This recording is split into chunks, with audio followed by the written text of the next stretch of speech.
The most important things in a vlogging camera are reliability and convenience.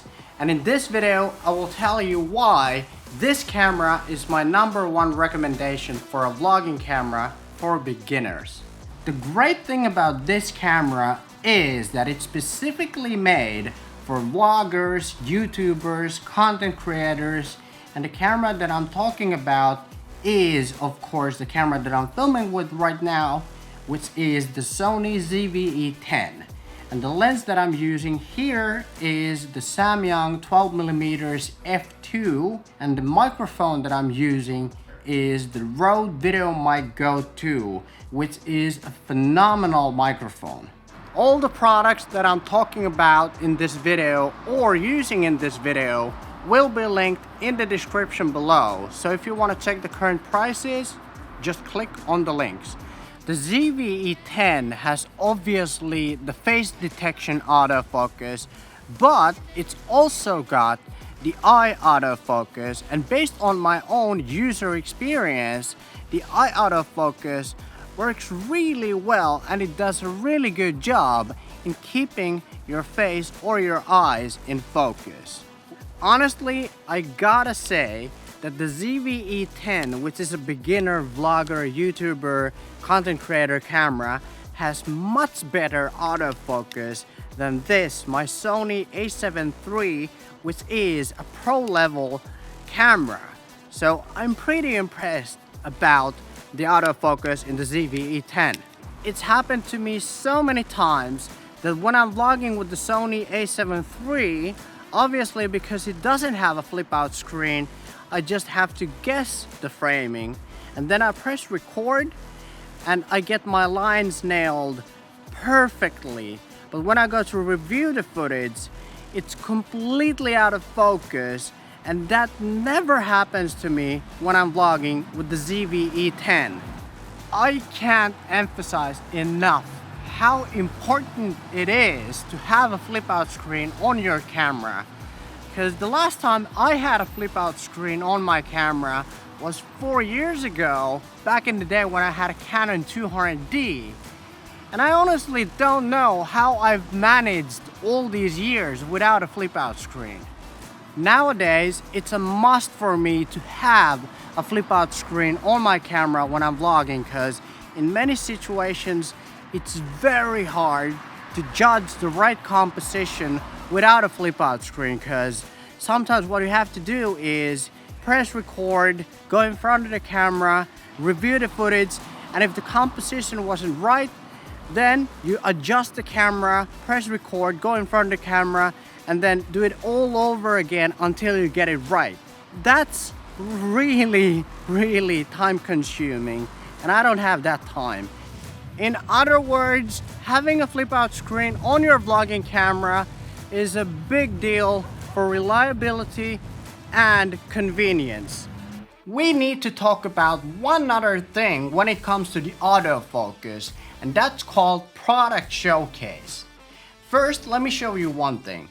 When I grab a product, my camera, and I put it in the foreground, it doesn't focus on the product, but it keeps the focus in my eye because of the eye autofocus. But now I've got the product showcase feature on, and now when I grab the product and I put it in the foreground, as you can see, it does indeed focus on the product. And when I put the product away, it focuses on me again. So that's great for YouTubers, for example, who are doing a lot of reviews of products and want to showcase them in front of the camera. And it's also great for vloggers who want to showcase something interesting, for example, an interesting object. Also, I really like it that you can film 120 frames per second in 1080p.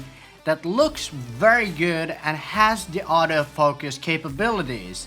Because sometimes you just want to film cool looking footage in slow motion, for example action sports, or you might want to film something that's a very quick movement and film it in slow motion and then slow it down in post to make the shot longer.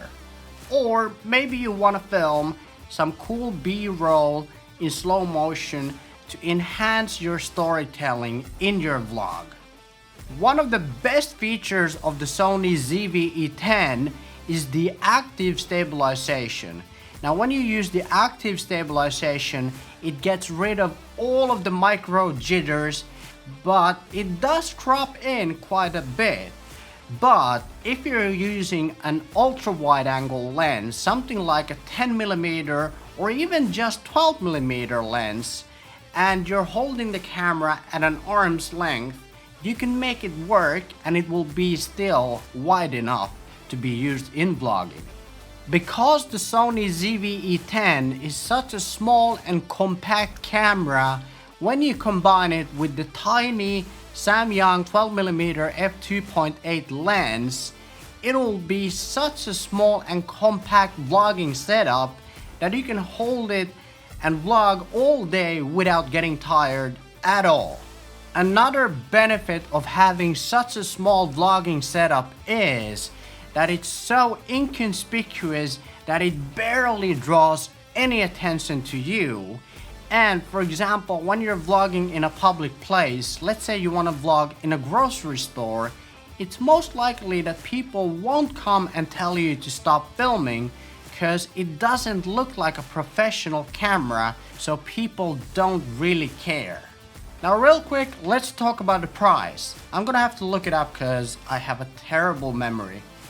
But the camera is around $698 US, and the lens cost $379 US, so in total that would be $1,077 US with the camera body and the Samyang 12mm f2.8 vlogging lens.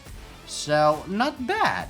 Even though this camera is made specifically for vloggers, YouTubers and content creators, I'm really happy that they put 24 megapixels in the camera, because that means that you can take great thumbnails for your videos. And let's be honest, great thumbnails are very crucial for vloggers and YouTubers. Not everything about this camera is great, obviously.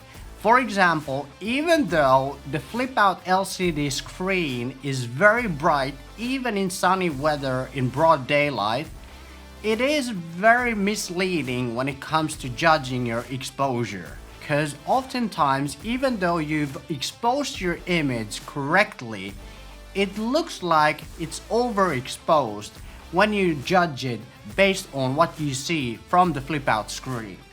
But honestly, for me, it's definitely not a deal breaker, because I'd rather have an LCD screen that I can actually use outside and is actually bright enough even in broad daylight, rather than having an LCD screen that shows your exposure very accurately but is so dim that it's barely usable outside. For example, in previous Sony APS-C cameras like the Sony a6500. Another downside is that it has a terrible rolling shutter, but then again, even that is not a deal breaker for me, because let's be honest, if you're gonna buy any of the Sony APS-C lineup cameras, you're gonna get that same bad rolling shutter.